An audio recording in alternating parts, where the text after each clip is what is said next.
Good evening. I trust that you've been well, and today's topic will be about prayer. The great tragedy of life is not an answered prayer, but an offered prayer. Instead of it being something that we do every day, like breathing, it seems to have become like that little box on the wall that says break in case of emergency.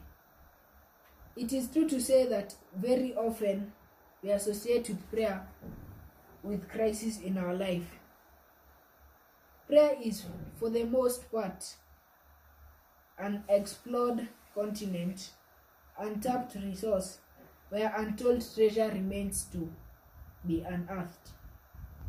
It is talked about more than anything else and practiced less than anything else. Yet for the believer, it remains one of the greatest gift our Lord has given to us, given apart from outside the salvation.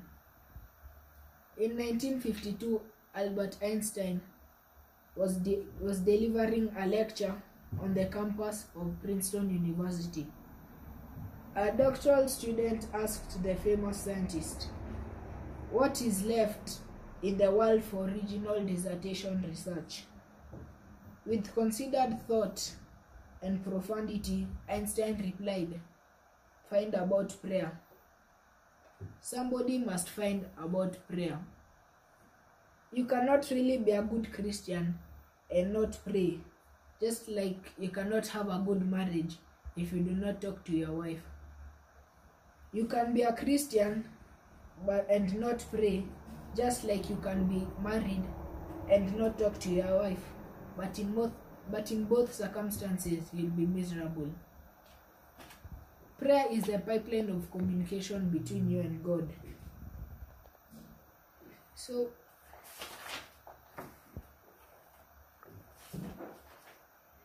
let's go through a few tips in the Bible that talks about prayer.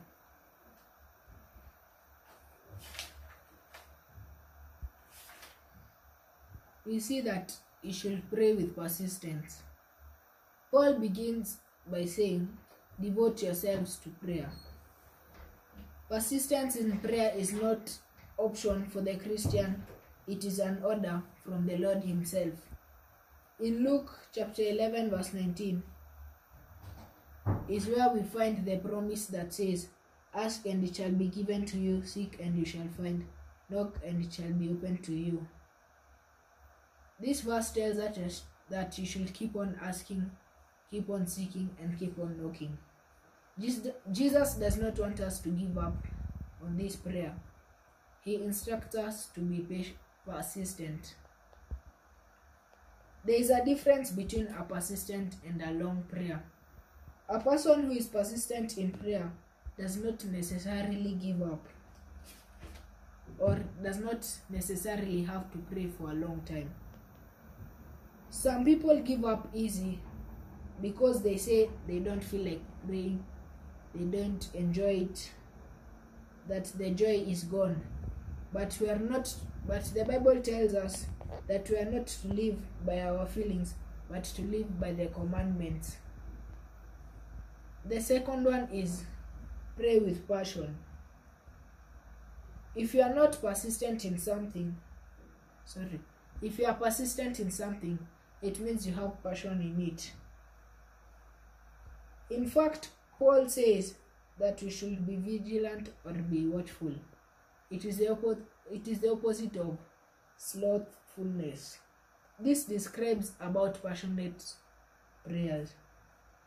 Jesus was passionate about his prayer life. It was something that he was always doing. Prayer from the heart, that's what passionate prayer is. It is prayer from the heart and not prayer from the head. The third one is you should realize how important prayer is. Another reason why we don't pray is because we don't believe in the power of prayer. You ask yourself, what difference does it make?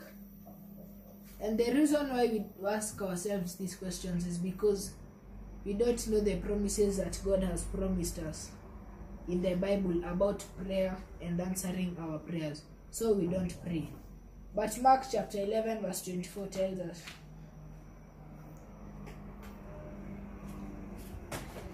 it tells us that whatever you ask for in prayer, believe that you have received it and it will be yours. But does it necessarily mean that you can ask and get anything you want? We get our answer from James chapter 4 verse 3.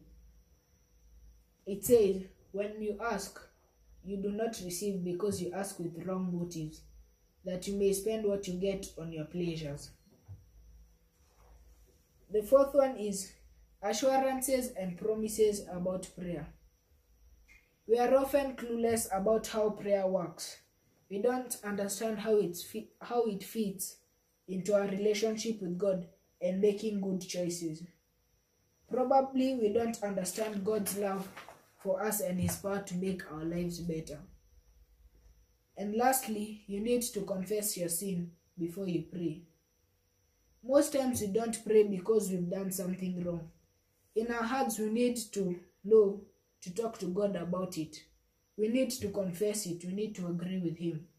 Psalm chapter 66 verse 18 says that if I regard sin in my heart, the Lord will not hear me. But 1 John chapter 1 verse 9 says, if you confess your sin, He is faithful and just and will forgive us our sins and purify us from all unrighteousness.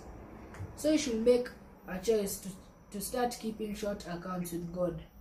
This means you deal with any sin as it comes up on the spot, and at the exact minute you slip up and fail. The last one is realize that God is always available for you.